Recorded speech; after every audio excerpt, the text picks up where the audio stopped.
Olá, pessoal. Hoje é sexta-feira, 19 de setembro de 2025, e nosso amigo, o embaixador Chas Freeman, está de volta conosco. Bem-vindo de volta, embaixador. Obrigado. É um prazer estar aqui.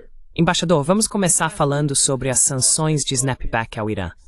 O Macron se manifestou antes da votação e disse que eles já tinham decidido sobre as sanções de snapback e que estão se entendendo. Eles querem impor mais sanções ao Irã. Querem retomar isso. Parece que o JCPOA está em processo de morrer, simplesmente acabando. Eu não sei qual será o desfecho do que está acontecendo agora entre os europeus, especificamente, porque essas sanções dizem respeito à Europa. Não é sobre os Estados Unidos, porque os Estados Unidos decidiram se retirar durante o primeiro mandato de Donald Trump. Por favor, qual é a sua opinião sobre isso? Donald Trump's first presidency. Go ahead. What's your take on that? Well, I think this has to do with two things. Bem, acho que isso tem a ver com duas coisas, nenhuma das quais realmente tem muito a ver com o Irã. Uma é que os europeus têm adotado, pelo menos retoricamente, uma postura bastante dura em relação a Israel e estão compensando em sua própria política, sendo duros com o Irã. Isso é uma coisa, é uma forma de gerenciar as correntes cruzadas da política interna. A segunda coisa, que considero muito importante, e talvez o fator principal, é que eles estão tentando apaziguar Donald Trump. Eles não querem romper com Donald Trump. Eles esperam conseguir reverter o desinteresse de Donald Trump pela guerra na Ucrânia. Como já disse antes, o presidente Trump, de forma bastante inteligente, na minha opinião, transferiu a responsabilidade da guerra na Ucrânia para os europeus, posicionando os Estados Unidos para lucrar com a venda de armas aos europeus, que então as transferirão para a Ucrânia.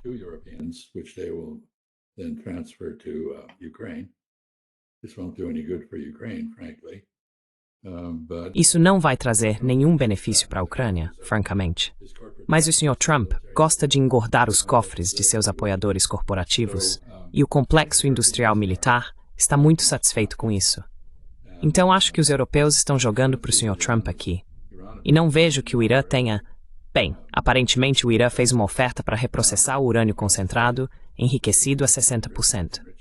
Mas os europeus são movidos por outros fatores, não por esse. Então essa é a minha interpretação. Posso estar errado? Quero dizer, acho que é, francamente, muito tolo. Você pergunta, onde isso nos deixa? Acho que deixa o Irã com opções cada vez menores. Menos opções além de seguir o caminho nuclear, desenvolvendo uma arma nuclear. Portanto, é um desdobramento lamentável em qualquer sentido. So it's an unfortunate development in any sense. And I know, that it comes in the middle of another E eu sei que isso acontece no meio de outro desenvolvimento muito importante, que não vi ser muito discutido, a conclusão de um acordo de defesa entre o Paquistão e a Arábia Saudita, que contém uma cláusula semelhante ao artigo 5 da OTAN. Ou seja, um ataque a um seria considerado um ataque ao outro. Essa é uma parceria que vem sendo discutida há muitos anos. Acredito, na verdade, que os sauditas financiaram o desenvolvimento da arma nuclear do Paquistão com o entendimento de que ela estaria disponível para eles quando e se precisassem. E sei que houve relatos, de certa forma, para a inteligência israelense ao longo dos anos, dizendo que existem de fato ogivas fabricadas pelo Paquistão para uso saudita, que são mantidas no Paquistão, mas poderiam ser entregues à Arábia Saudita em curto prazo.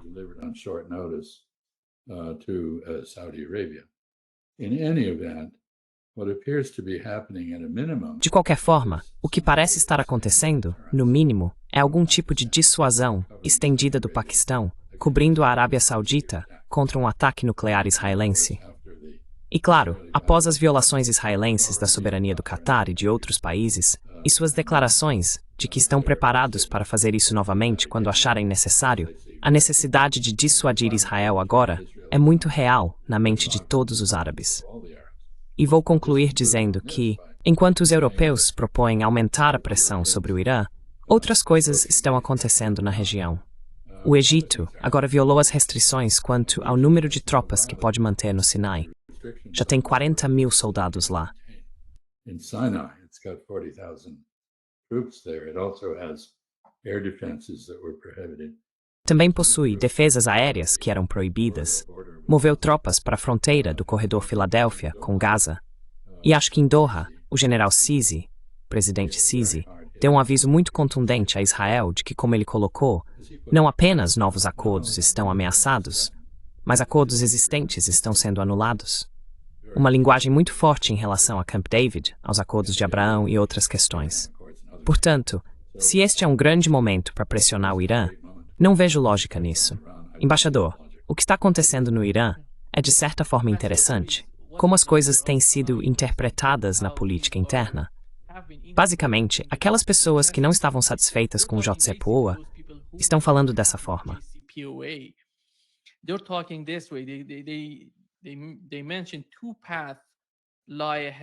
Eles mencionaram 2 caminhos que se apresentam para a República Islâmica. A primeira opção seria a retirada do TNP e a realização de um teste nuclear. A segunda seria recorrer de alguma forma à extensão da Resolução 2231, o que significa o JCPOA, oferecendo ainda mais concessões. Ele diz que acredita que a primeira opção garantiria a segurança da nação e a segunda garantiria a guerra para o Irã. Sim, acho que essa lógica já existe há muito tempo. E, claro, há o exemplo da Coreia do Norte, que fez exatamente isso, ou seja, exerceu a primeira opção, saiu do TNP e realizou testes nucleares subterrâneos, obviamente para não haver contaminação. E o Irã parece ser muito bom em escavações, então essa é uma possibilidade real.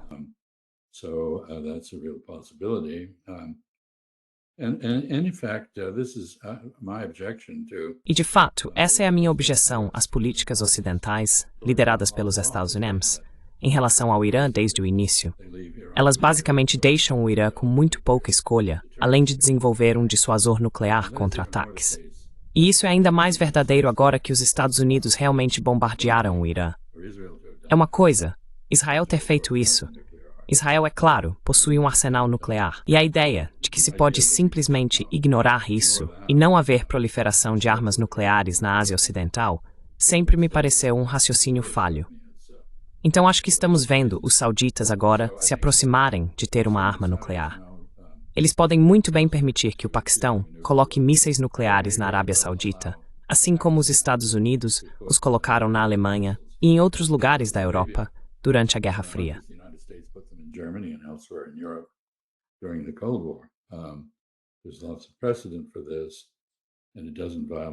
Há muitos precedentes para isso, e não viola o TNP, o Tratado de Não Proliferação. Os sauditas ainda poderiam dizer, bem, nós não temos uma arma nuclear, mas temos a proteção de um aliado com arma nuclear. De qualquer forma, acho que isso torna o que os europeus fizeram, a discussão no Irã, que é um resultado lógico da política de máxima pressão, e os desdobramentos na Arábia Saudita, que podem muito bem ser seguidos por outros aderindo a essa nova aliança, talvez os Emirados Árabes Unidos, talvez o Catar, talvez outros. Tudo isso torna a vida muito menos segura para Israel.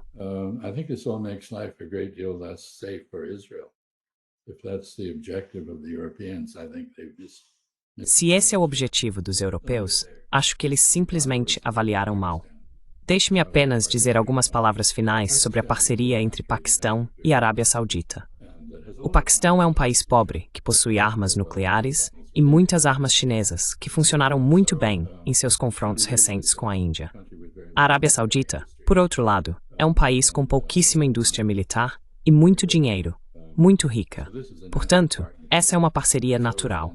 Sempre existiu como possibilidade. E uma das consequências disso seria, porque parte do objetivo é construir capacidades conjuntas de produção militar para reduzir a dependência de fornecedores externos, especificamente dos Estados Unidos.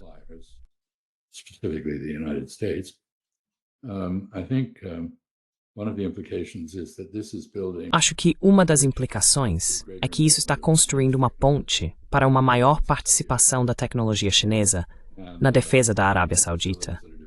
E quaisquer instalações que sejam desenvolvidas entre o Paquistão e a Arábia Saudita têm grandes chances de incorporar investimento e tecnologia chineses. Então, do ponto de vista dos Estados Unidos, que por um motivo ou outro, eu não entendo a lógica disso, decidiram que a China deve ser bloqueada em todos os lugares. Isso basicamente é muito bom para a China e ruim para os Estados Unidos. O ataque ao Catar na medida em que os Estados Unidos colaboraram com Israel nisso, diminuiu drasticamente a segurança tanto de Israel quanto dos Estados Unidos. Starkly diminished the security of both Israel and the United States. And we haven't heard yet from Turkey, which, of course, E ainda não ouvimos nada da Turquia, que, é claro, viu a reunião da Organização para a Cooperação Islâmica em Doha como uma grande oportunidade para afirmar sua própria liderança no mundo islâmico. E eu acho que, à medida que outros se aproximam de cruzar o limiar nuclear, vamos ver os turcos reagirem também. Então isso é um prazo, o que está acontecendo.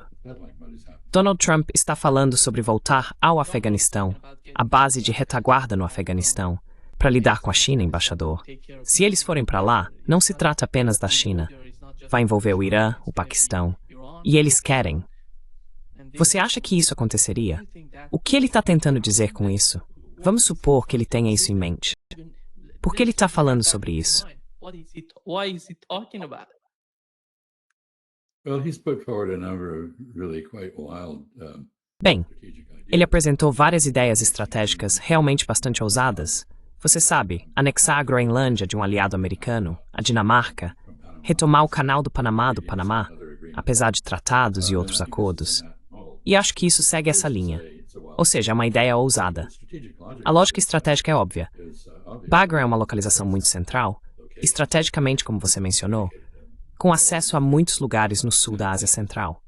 Mas há um pequeno problema, que é o fato de o Afeganistão estar sob controle do Talibã.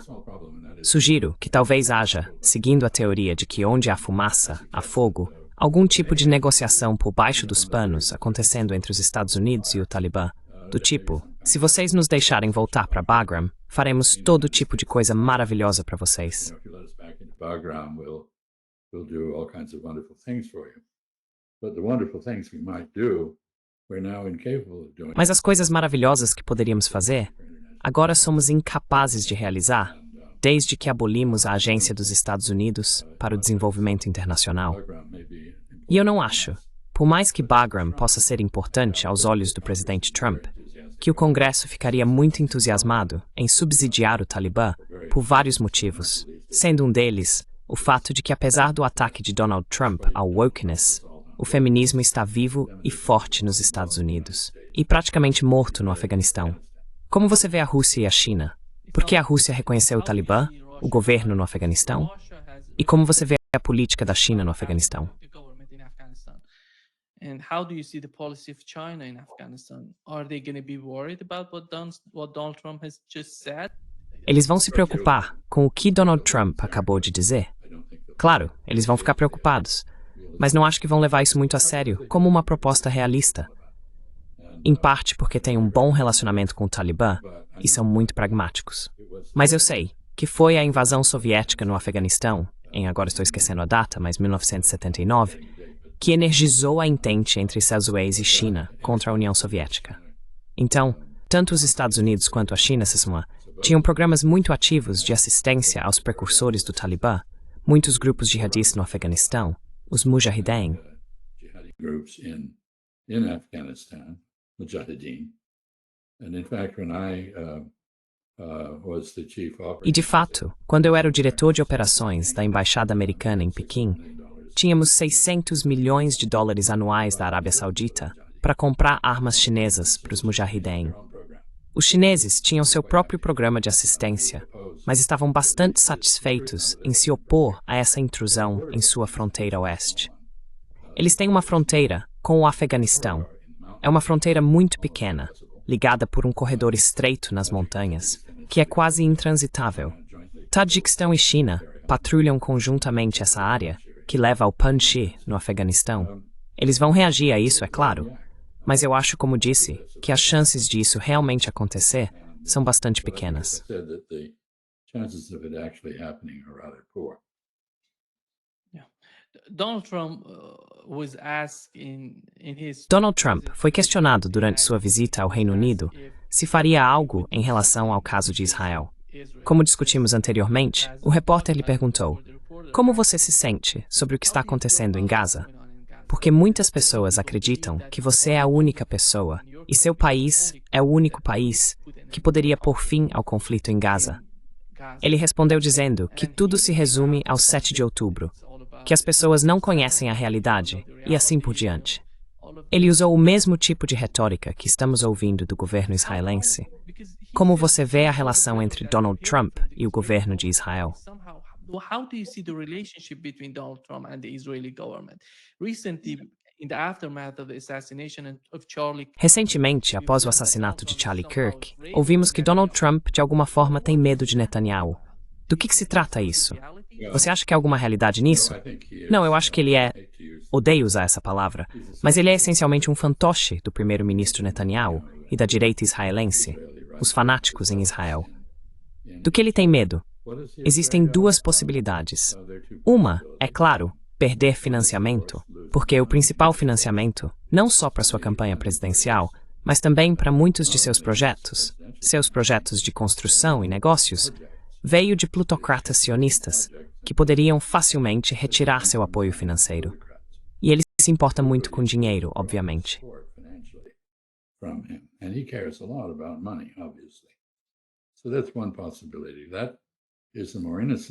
Então essa é uma possibilidade. Essa é a possibilidade mais inocente. A outra é que o Mossad e a inteligência israelense têm algum tipo de informação comprometedora sobre ele. E isso é muito provável por causa da ligação dele com Epstein. A questão Epstein obviamente o assusta muito, porque é provável que ele tenha se envolvido em comportamentos impróprios. E existe a possibilidade de que isso seja provado, além de qualquer dúvida razoável, por meio do testemunho de algumas das mulheres que foram abusadas por Epstein e sua clientela. É amplamente acreditado que Epstein tinha uma relação muito próxima com o Mossad, e era de fato um agente do Mossad. Então, do que ele tem medo? De uma combinação de perda de apoio e escândalo. Aqui está parte do que ele disse sobre o dia 7 de outubro. here is part of what he said about the October 7th message. Eu me lembro do dia 7 de outubro, um dos piores, mais violentos dias da história do mundo. Não só lá, mas na história do mundo. E eu vi as gravações, e na verdade gostaria de não tê-las visto. Mas eu vi, e eu quero um fim. Quero que os reféns sejam libertados. E acho que vai ficar tudo bem. Mas tem sido um período brutal, só que isso já acontece há muito tempo. Não é algo que começou no último ano ou 2. Isso já dura décadas e décadas.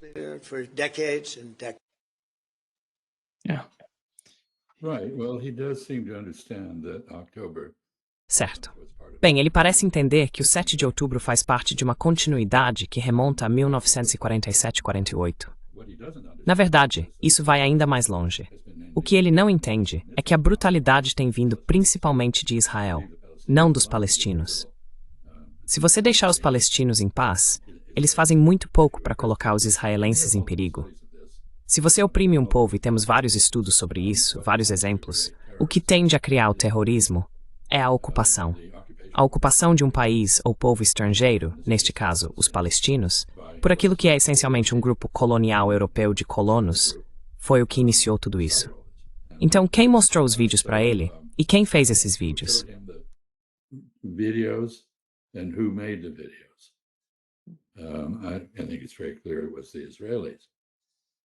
Acho que está muito claro que foram os israelenses. Então ele é um prisioneiro dos israelenses. E ele próprio é um refém. Seria bom se ele fosse libertado pelos israelenses.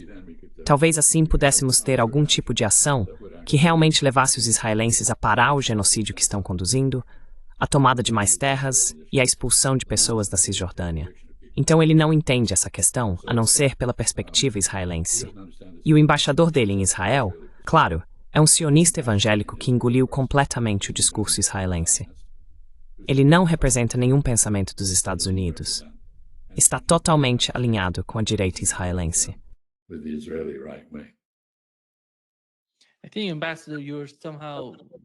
Acho que, embaixador, de certa forma o senhor está mais familiarizado com a mentalidade desses líderes nos Estados Árabes do que qualquer um de nós que está conversando com o senhor, incluindo eu mesmo e nosso público.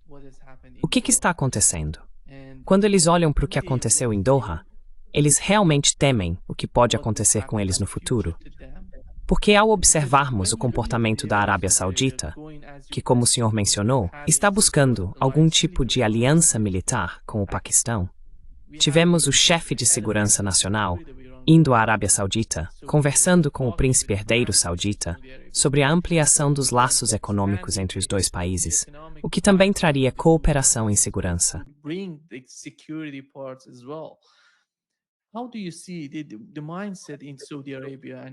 Como você vê a mentalidade na Arábia Saudita, nos Emirados Árabes Unidos, talvez no Bahrein?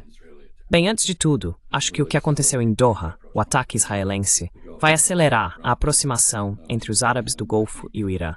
E acredito que o presidente Pezeshkian está absolutamente correto ao dizer que eles compartilham um interesse comum em se opor à hegemonia israelense e em se defender contra ataques de Israel. E como eu disse, o acordo saudita com o Paquistão está em discussão há vários anos, mas acredito que não teria acontecido sem o que acabou de ocorrer em Doha. Agora, qual é a mentalidade? Now, what is the mentality? First of all, these rulers in the Gulf. Antes de tudo, esses governantes do Golfo são autocratas. Eles conseguem reprimir a oposição de suas populações em relação às suas políticas em relação a Israel e outros lugares. Eles têm muita liberdade de manobra. Isso é especialmente verdadeiro nos Emirados Árabes Unidos, onde a grande maioria das pessoas nem sequer é árabe. São imigrantes, expatriados, trabalhando nos Emirados. Mas na Arábia Saudita, não há dúvida de que o povo comum é visceralmente contra Israel e tem medo do país.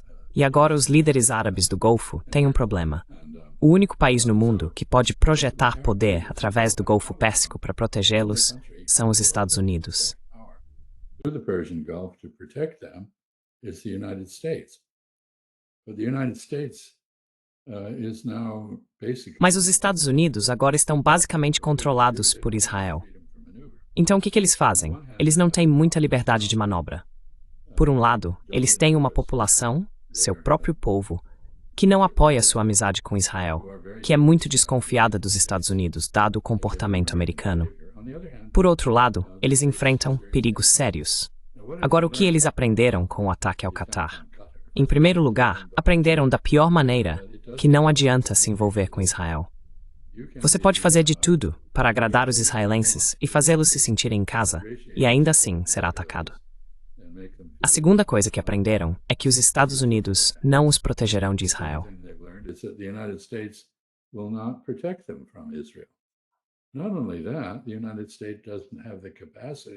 Não só isso, os Estados Unidos não têm capacidade de fazer com que Israel tome qualquer atitude positiva. Isso é um lembrete de que o chamado processo de paz, que foi a fraude diplomática mais longa da história, era uma fraude na qual os Estados Unidos, enquanto se apresentavam como mediadores, na verdade estavam do lado de Israel. Então eles foram colocados em uma posição muito difícil. O tradicional apoiador de sua independência, que são os Estados Unidos, basicamente não os apoia mais, não os protege mais. Não há alternativa a isso. É por isso que você provavelmente verá, como sugeri antes, outros se juntando a esse sistema de aliança entre Arábia Saudita e Paquistão, porque eles ficaram sem alternativa a não ser a autossuficiência. Eles precisam reduzir sua dependência dos Estados Unidos.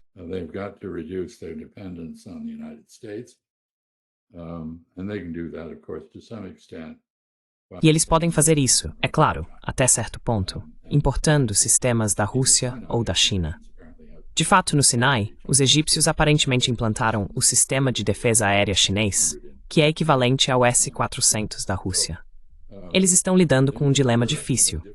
Como proteger sua dignidade nacional, sua independência, sua soberania, quando seu principal apoiador está do lado errado em termos de proteger sua soberania e independência? A lógica de tudo isso os leva, como eu sugeri, a tentar fazer causa comum com o Irã na medida do possível. Sempre houve a possibilidade, se houvesse uma diplomacia criativa, de fazer no Golfo Pérsico, na Ásia Ocidental, o que os europeus fizeram durante a Guerra Fria.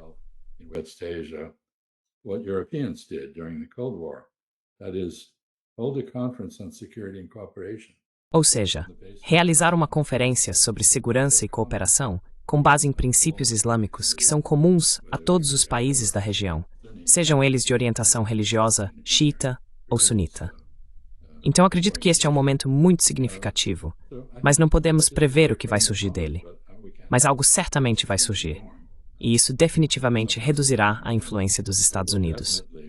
Provavelmente aumentará a influência da China, mas aí também, os árabes do Golfo e o Irã têm um problema. Os chineses absolutamente não querem se envolver nas disputas de outros, e não querem tomar partido entre o Irã e os árabes do Golfo, ou entre Israel e todos os demais, embora recentemente tenham feito várias declarações fortes desaprovando as ações israelenses.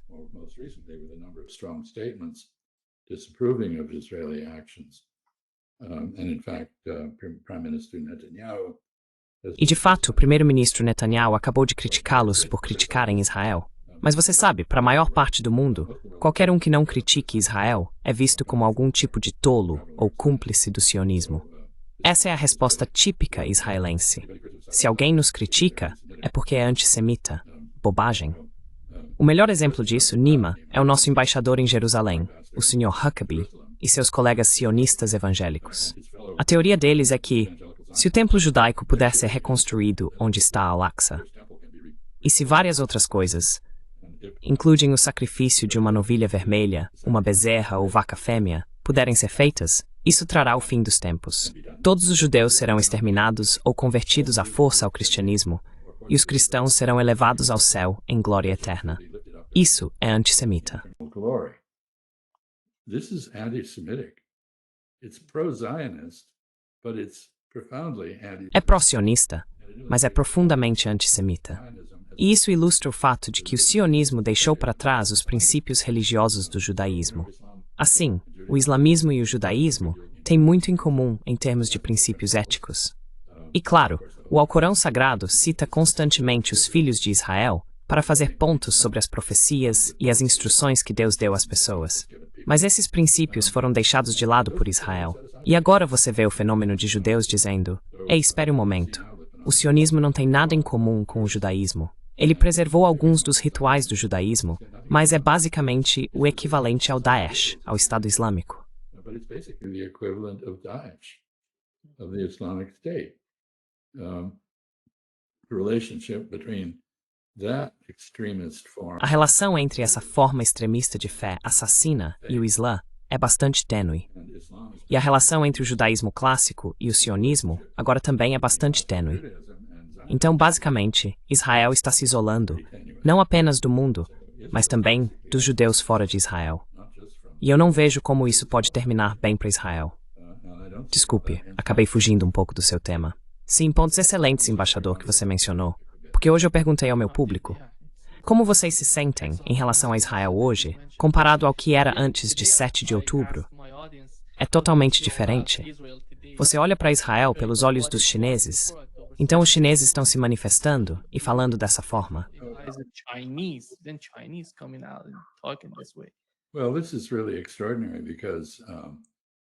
Bem, isso é realmente extraordinário porque, tradicionalmente, japoneses, chineses e coreanos admiravam os judeus por sua habilidade nos negócios, por sua inteligência, por seu papel na educação, por sua coragem. Tudo isso mudou. E essa é uma mudança profunda. Profunda mesmo. E tudo isso foi causado pelo comportamento de Israel. E, infelizmente, os Estados Unidos, porque nos identificamos tão completamente com Israel, caímos no abismo junto com Israel. Existem várias pesquisas que indicam essa tendência, e ela está ganhando força até mesmo nos Estados Unidos. Você sabe, Israel está perdendo o apoio americano por causa de seu comportamento. E como você sabe, o primeiro-ministro Netanyahu se levanta e basicamente diz mentiras descaradas. It basically speaks bald-faced lies. There's no starvation in Gaza. We're not killing anybody there. Não há fome em Gaza. Não estamos matando ninguém lá. É tudo culpa do Hamas. Charlie Kirk não foi morto por Assad, ele diz, porque existe uma teoria da conspiração de que ele foi, o que eu não acredito. Mas de qualquer forma, como já sugeri em outros lugares, o fato de Netanyahu negar que Assad matou Charlie Kirk sugere que a maioria das pessoas provavelmente vai achar mais provável que eles tenham feito isso, em vez de acreditar na palavra dele, já que sua palavra é tão enganosa. Embaixador, a visita de Donald Trump ao Reino Unido e o encontro que ele teve com o rei Charles, parece que a mentalidade na Europa, especialmente no Reino Unido, é a continuação do conflito na Ucrânia. Eles ainda estão insistindo nisso. E aqui está o que o rei Charles disse.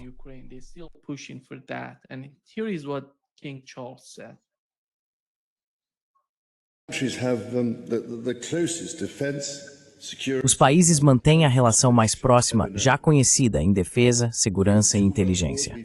Em 2 guerras mundiais, lutamos juntos para derrotar as forças da tirania. Hoje, enquanto a tirania mais uma vez ameaça a Europa, nós e nossos aliados permanecemos unidos em apoio à Ucrânia para deter a agressão e garantir a paz.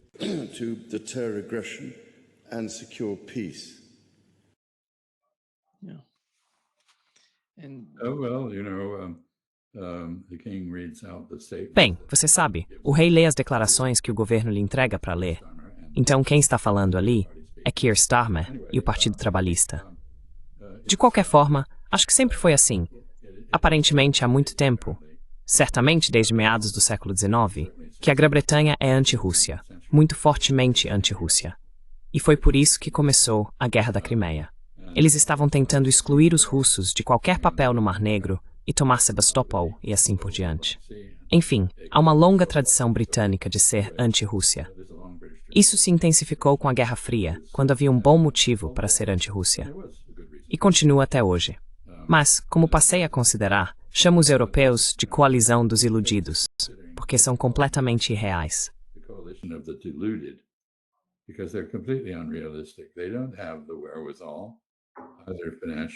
Eles não têm os recursos, seja financeiros ou militares, para permitir que a Ucrânia faça qualquer coisa além de continuar perdendo esta guerra, o que de fato está acontecendo. E você pode falar o quanto quiser sobre o quanto estamos ao lado da Ucrânia, mas o fato é que muitas pessoas não estão ao lado da Ucrânia, incluindo Donald Trump. Então tudo isso é um discurso elevado, com muito pouca relevância, na minha opinião. E no caso do Reino Unido, da Grã-Bretanha, há algo um pouco desesperado nisso. Eles seguiram adiante com o Brexit, que os separou dos europeus. Eles achavam que iriam fortalecer a aliança e a dependência dos Estados Unidos. Isso não aconteceu. Eles estão um pouco à deriva.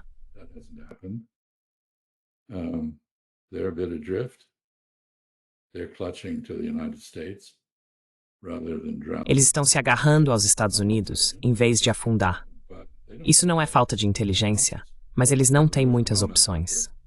Houve um momento após o Brexit que começou a ser discutido seriamente, quando pensaram seriamente em forjar uma nova relação com sua ex-colônia, a Índia. Eles até consideraram fazer isso com o Brasil.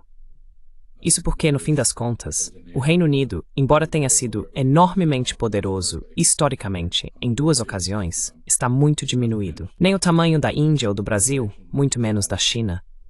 E esses esforços fracassaram, deixando os britânicos sem alternativa a não ser exaltar as virtudes de sua contínua dependência dos Estados Unidos.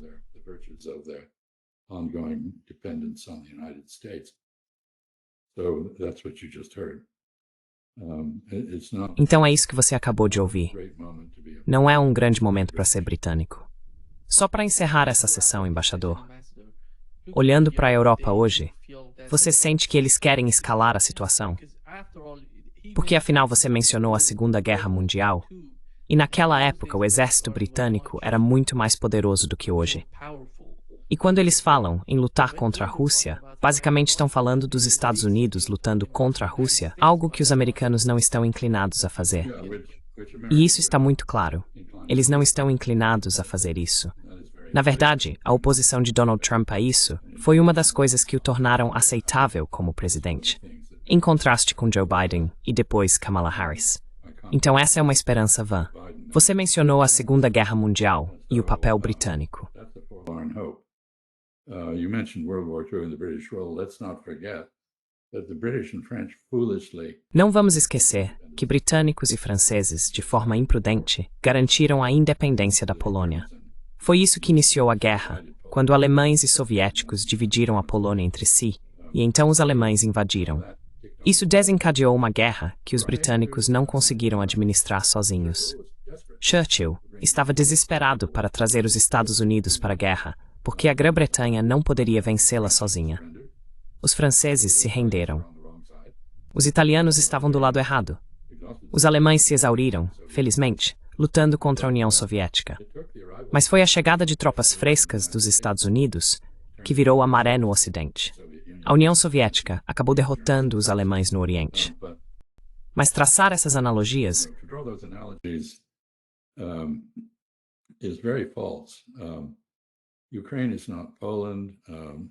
a Ucrânia não é a Polônia.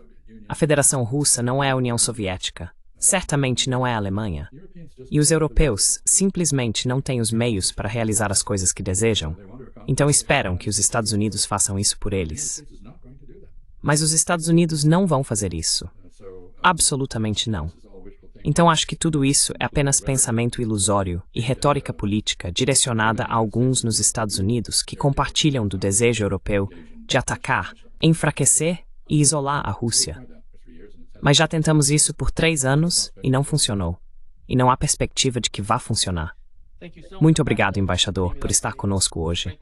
Foi um grande prazer, como sempre. Bem, obrigado pelo que você está fazendo. Continue com bom trabalho.